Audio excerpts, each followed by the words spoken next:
All right, let's talk about one of the biggest questions out there for engineers right now. How in the world do you actually learn AI in 2025? It can feel chaotic, right? Well, think of this as your roadmap, your step-by-step guide to navigating the whole thing. Let's get into it. Does the world of AI just feel like a lot sometimes? Yeah, you are not alone. It seems like every single week there's a new model, a new tool, a new framework that you have to know about.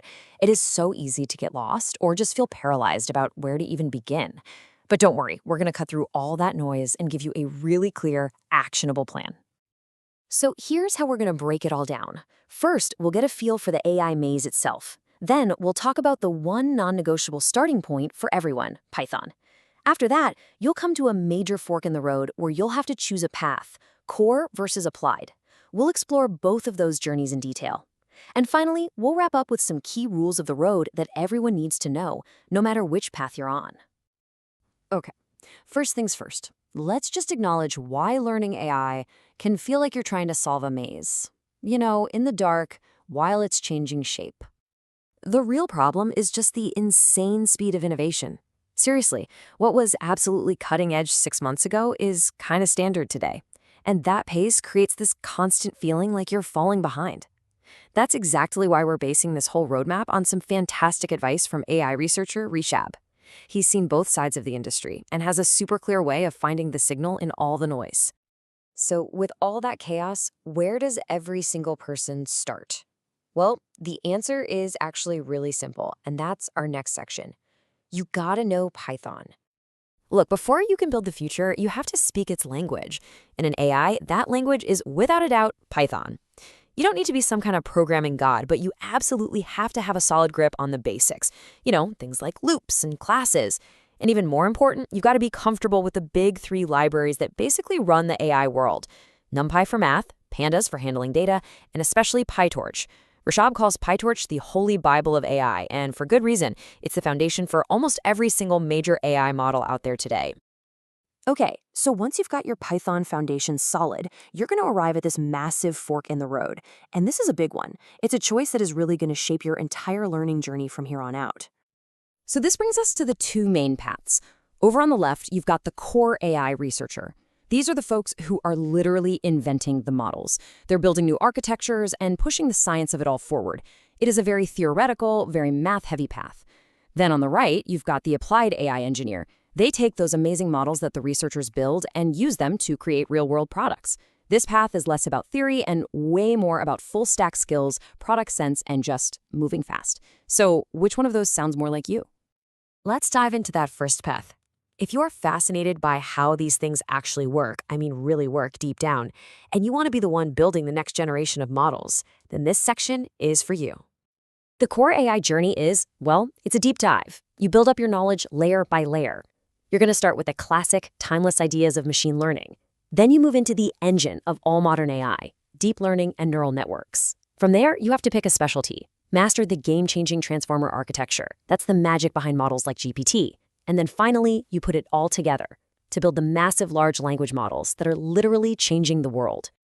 Now, a concept you're going to hear about a ton on this path is backpropagation. Just think of it as the AI's learn from your mistakes button. When the network gets something wrong, backpropagation is the process that goes all the way back through the network and tells every little piece, hey, tweak yourself just a tiny bit this way so we do better next time. Understanding this is everything in deep learning. So after you nail the fundamentals, you've got to specialize. You have to pick a domain and become a true expert. Are you going to work with images and video? That's computer vision. Or are you more interested in text and language? That's NLP. Or maybe you're into teaching AIs how to make smart decisions. That's reinforcement learning. You can't be an expert in everything, so you've got to pick a lane and just go deep. And the final peak for a core AI researcher is mastering how these huge language models are made. It's not just one step. It's really a three-stage process. It all starts with pre-training. That's where the model basically swallows a giant chunk of the internet to learn about, well, everything. Then comes mid-training, where you teach it specific skills, like how to be good at math or science. And finally, you have post-training, which is where you polish it and align it to be a helpful, safe assistant that you can actually talk to. Okay, let's switch gears completely. If that whole core path sounded a little too academic, a little too theoretical for you, then the applied AI engineer role might be exactly what you're looking for. This is for the builders, the doers, the people who want to ship products. The applied journey is all about leverage, using powerful tools that already exist. It starts simple, just playing around with and using pre-built models through their APIs. From there, you'll learn how to make them work with your data. That means understanding things like embeddings, which is how you turn your info into a language the AI gets, and vector databases, which are special databases to store it all. Then you get into the really cool stuff like RAG systems and AI agents. We'll hit those next, before finally learning how to actually deploy and manage all this stuff in the real world, which is a whole field called MLOps. So a huge, huge technique on this path is RAG. It stands for Retrieval Augmented Generation. And the best way to think about it is like giving an LLM an open book exam. See, a normal model only knows what it was trained on maybe a year ago. But with RAG, you let the model look up fresh, private information from your database before it answers. It's an absolute game changer for getting accurate, relevant responses. And the next level up from RAG is building AI agents. An agent is so much more than a chatbot. A chatbot can talk. An agent can do. It works in 3 steps. It perceives the world around it, it reasons to come up with a plan, and then it actually acts on that plan using tools, like calling an API or running a piece of code. Cool new frameworks like LangGraph are making it way easier to build these complex, multi-step, agentic systems. And you should definitely keep an eye on new standards like MCP, the Model Context Protocol. The analogy is perfect. It's like a universal USB port for AI. Right now, getting an AI model to connect to different tools and databases is kind of a custom, messy job every time. MCP wants to create one standard plug, one single way for any model to connect to any tool. This is going to make building complex AI apps so much simpler in the future. Okay, so no matter which path you choose, core researcher or applied engineer, there are a few universal rules of the road that you have to live by if you want to succeed. Think of these as your guiding principles for this whole journey. First, you have to stay current. You just have to. This field moves way too fast to stand still. That means being on Twitter, following the top researchers. It means skimming the new papers on arXiv. It means playing with new models on Hugging Face. Second, you have to stay curious. Don't just learn what works, dig in and understand why it works. And third, you have to be fast. The people who win in this space are the ones who can see a new idea, adapt to it, and execute on it quickly. But look, if you only take one single thing away from this entire roadmap, please let it be this quote from Rashab. Passive learning is not enough. Watching videos, even this one, and reading blog posts is a great start.